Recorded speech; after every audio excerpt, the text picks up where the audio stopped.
Menteri, boleh mencelah? Boleh? Ya, Pontian. Terima kasih Menteri. Saya mendengar dengan teliti apa yang disebut ada 907,065 PKS di bawah jagaan, tidak termasuk sektor informal, dan tentunya PKS ini akan sentiasa bertambah dari semasa ke semasa. Jadi masalahnya pada perkiraan saya ialah Kementerian Medek ni hanya diperuntukkan 548 juta daripada 27 buah kementerian. Yang kedua paling sedikit, yang paling sedikit 423 juta iaitu Kementerian Perpaduan.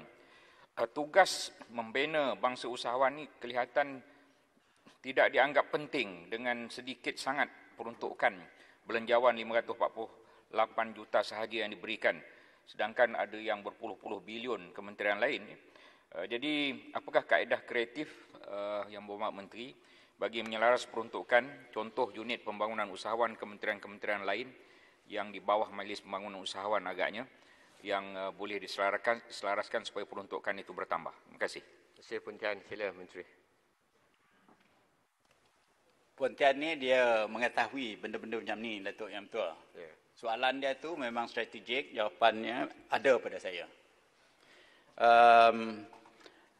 Sebenarnya kalau dilihat daripada kementerian ini jawapan saya. Kalau dilihat daripada kementerian saya, memang ada. Kalau contohnya diberi daripada Prihatin 1 dan Prihatin 2 dan Penjana, tekun telah diberi 300 juta. Dan 300 juta ini dah kita disburse, 99% dah kita disburse.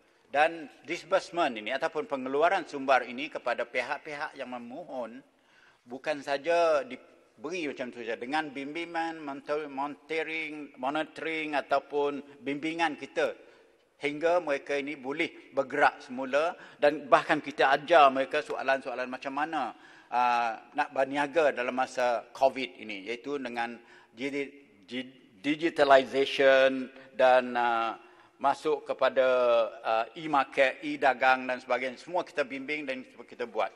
Saya bersetuju memahami soalan yang dibuat oleh Pontian, dan kita melihat oleh kerana tadi saya dah kata 99% kita dah disburse dah.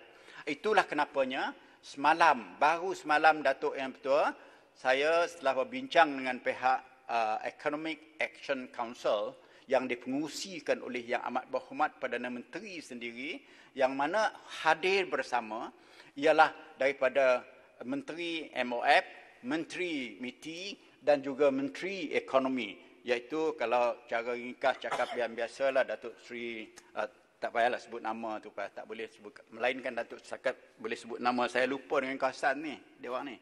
Jadi ada hadir bersama dengan Perdana Menteri.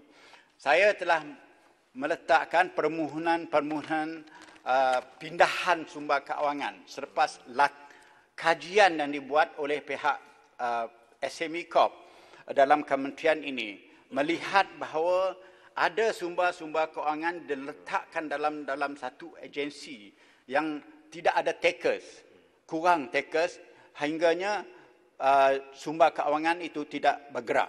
Dan pada kita, kalau sumber kewangan telah dilulus oleh pihak kerajaan tetapi tidak ada takers dan tidak ada dimasuk ke dalam sistem kewangan negara, maka ekonomi kita bakal tidak bergerak walaupun hasrat kerajaan mahu menggerakkan ekonomi.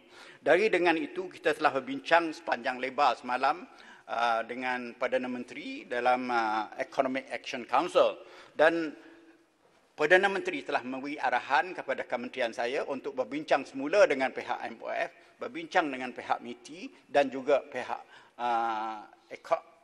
Kementerian Ekonomi berhubung dengan sumber kewangan yang ada di kementerian-kementerian lain yang boleh disalur menerusi MIDEC, kerana MIDEC mengetahui di mana letaknya perlu kita tangani pihak-pihak PKS ini. Jadi Datuk Yang di-Pertua, untuk makluman Yang Berhormat Pontian, strategi yang telah kita buat ada, dan kita telah memberi maklum kepada pihak kerajaan menerusi Economic Action Council, kerana PM sendiri yang mempengurusi majlis tersebut.